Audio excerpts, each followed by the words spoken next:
2011 nang hagupitin ng Bagyong Sendong ang Mindanao.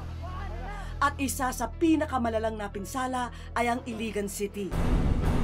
Halos 300 katao ang nasawi sa Iligan pa lamang. Samantala, libo-libo pa ang nasaktan, nawalan ng tirahan at naapektuhan ng kalamidad. Kasabay sa pag-anod ng tubig ang pagkalunod ng kanilang mga pangarap. Nakasailalo pa! Ang kapal ka na mo! Muna ako pala'y lagi! Hindi inaasahan ng mga residente na ang masayang paghahanda nila para sa Kapaskuhan ay mauuwi pala sa pagluluksa at pagdadalamhati.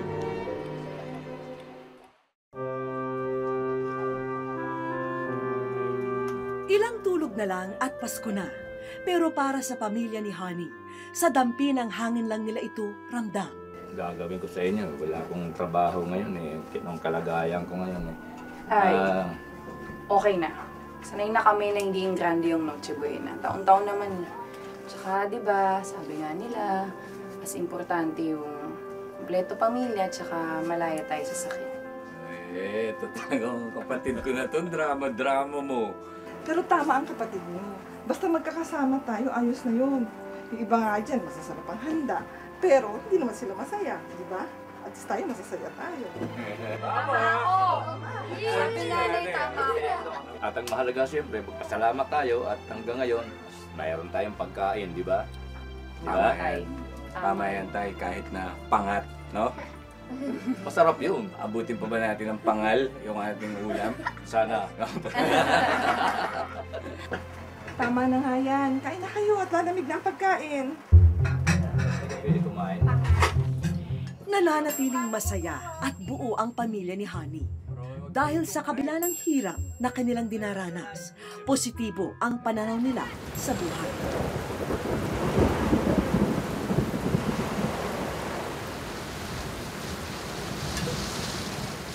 Naku, ang lakas na ng ulan sa labas. Nakakatakot na yun ah. Baka maundoy din tayo. Takot ka naman kaagad? Ngayon lang yan. Isa kang titila rin yan. Wala naman sinabi sa balita na babagyo, di ba? Meron ba? Magdasal na lang tayo. Raymond, may mga kandila pa tayo dyan. Ha? Baka mamaya mawala ng ilaw. Ang flashlight natin, nasa hiraman na naman. Sarap matulog dito mamaya. Ang lamig. Nakabawi tayo sa init. Noong unay, ipinagsawalang bahala lang ng pamilya Gonzales ang pagbabadya ng isang trahedya na maghahatid ng malaking pagbabago sa kanilang buhay. Lahat pumunta na sa itaas. Magmadali na kayo. Dali! Halika na. Mataas na ang tubig. Sige na. Umakit pa kayo sa taas. Halika na. Ang tapos mo. Halika na. Dali! Tingnan mo, mataas na ang tubig. Sige na, sumunod na kayo doon. Kuya, lumikas na tayo. Tumataas na yung tubig. Sige. Halika dito. Kunin mo si Roy.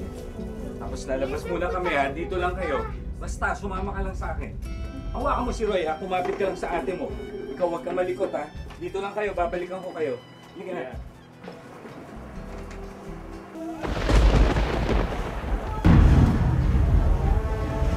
Patuloy ang pagbagsak ng ulan.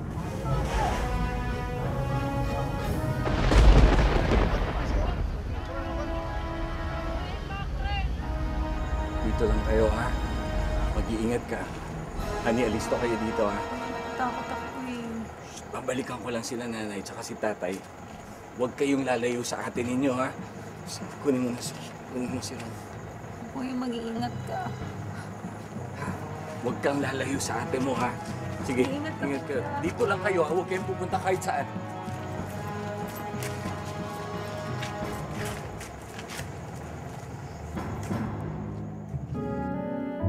Sina Honey nag-iintay sa pagbalik ng kanyang kuya.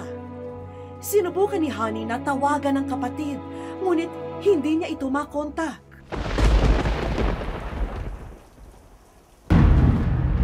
Tinatakot ako. Wala yun, wala yun.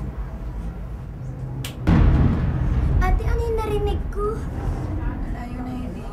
Matulog na kayo, wala yun, wala yun.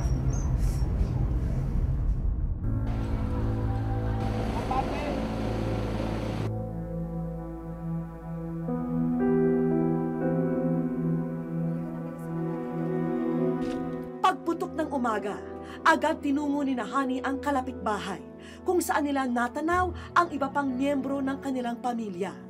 Pero ni anino ng bahay ay di na nila nakita pa. Nay! Nay! Tay! Ate, ano pong ginagawa natin dito? Asala sila nanay at tatay. Nay! Marami ang namatay at libo-libong ari-arian ang napinsala.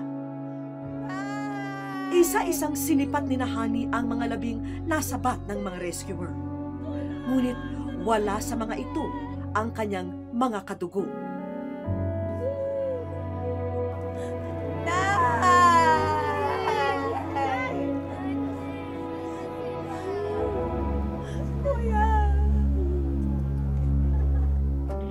Paano na ang kinabukasan ng magkakapatid na Honey, Heidi at Roy?